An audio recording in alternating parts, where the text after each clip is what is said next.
I inspected on that tire, and brakes I'll do on this side, and everything looks good.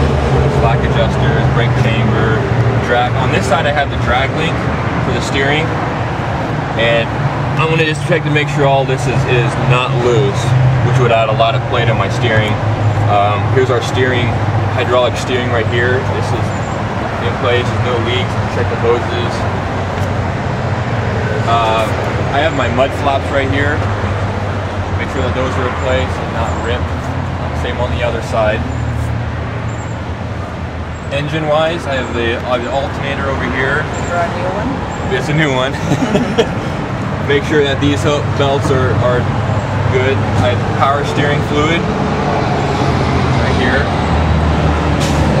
And I'm going to look at my radiator and just make sure there's no obstructions that would impede the flow of air coming through there. And look okay there. Move it from this side. Exhaust manifold over here again. And we have some oil filters on here, so we check to make sure there's no leakage for those. Here's another one. It's on the other side. Alright, so working our way back now.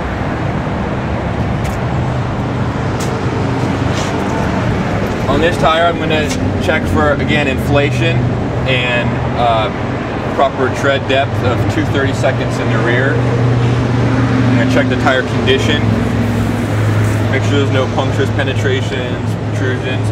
What's important with a dually is to make sure there's no debris between the two tires and that the dualies aren't touching. And there's going to be some shims in here that separate the rims from each other. I want to make sure those are in place, not loose. I want to make sure that all my rims, I'm checking those for cracks, make sure I got my valve stem caps, and make sure my lug nuts are tight, no rust on them, and here I'm going to make sure my the axle bolts are tight when they come to the hub. There's no leakage through there.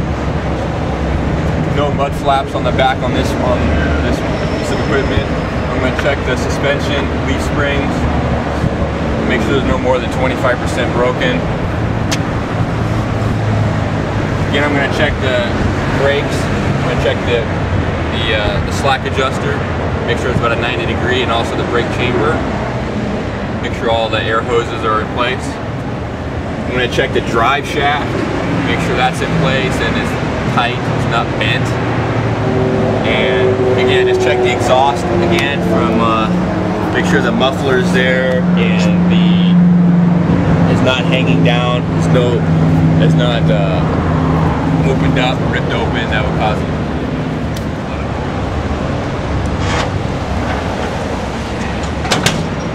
Now that we're here, we're going to check seat belts and with our safety equipment. We're going to have the flares, triangles, and fire extinguisher. Make sure that stuff's in the back.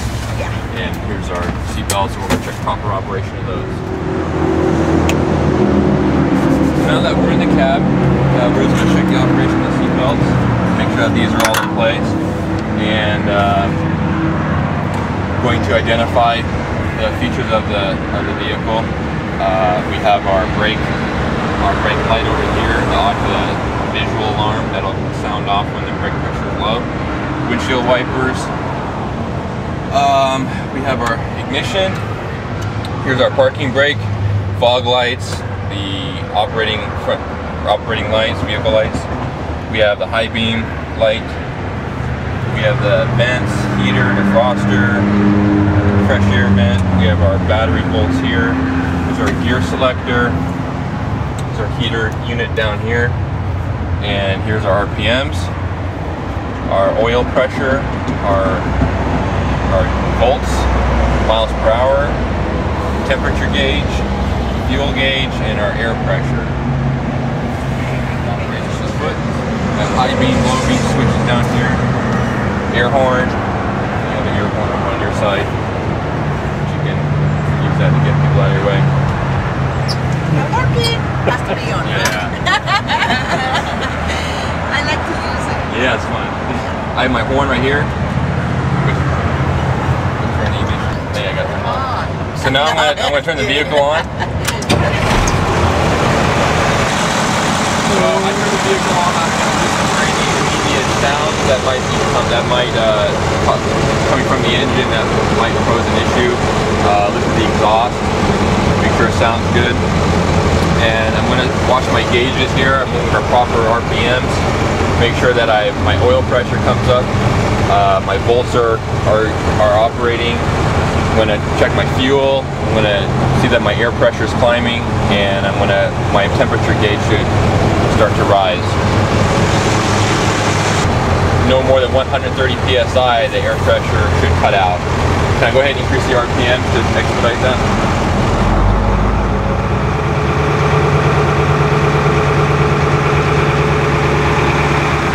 Should be about 90, 85 to 90. I'm going to apply brake pressure to relieve air.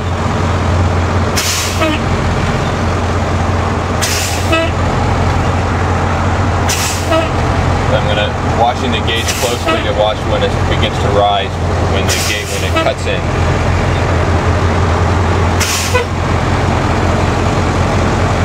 And it's rising right now. Just cut in. How much was that? About 90. A little bit above 90. And I'm going to monitor when the audible and the visual alarm come on.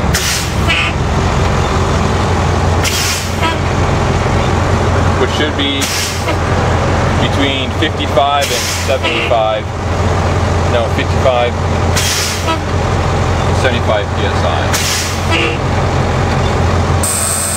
There we are, right at 60. So the audible and visual are functioning.